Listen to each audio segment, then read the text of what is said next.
বিশ্বনবী ছাড়া কিয়ামতের ময়দানে কেউ আমাদের জন্য সুপারিশ করতে পারবে? পাগল হয়ে যাব আমরা।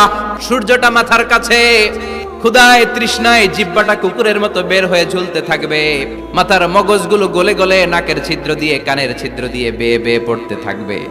সবাই সাইয়েদনা আদম রে ধরবে, সাইয়েদনা আদম বলবে আমি পারবো না। সাইয়েদনা ইসা আলাইহিস সালাম বলে এত জায়গায় ঘুরে লাভ নাই, জায়গা মতো যাও মিয়া, জায়গা মতো যাও। মাকামে মাহমুদে বিশ্বনবীকে সেজদায় পড়ে থাকতে দেখবা।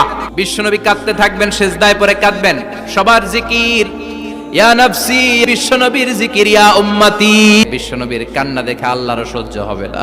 আল্লাহ বলবে না নবী ইরফা রাসাক, মাথা উঠান, যার জন্য সুপারিশ করবেন তাকেই জান্নাত দিয়ে দেব। বিশ্বনবী বলেন সব নবীর দুনিয়াতে একটা স্পেশাল দোয়া ছিল, সব নবীর ওই দোয়াটা দুনিয়াতেই করেছেন। বিশ্বনবী বলেন আমি আমার দোয়াটা কিয়ামতের দিন ওই দিন করে আমি তোমাদের সুপারিশ করে জান্নাতে পাঠায়া দেব।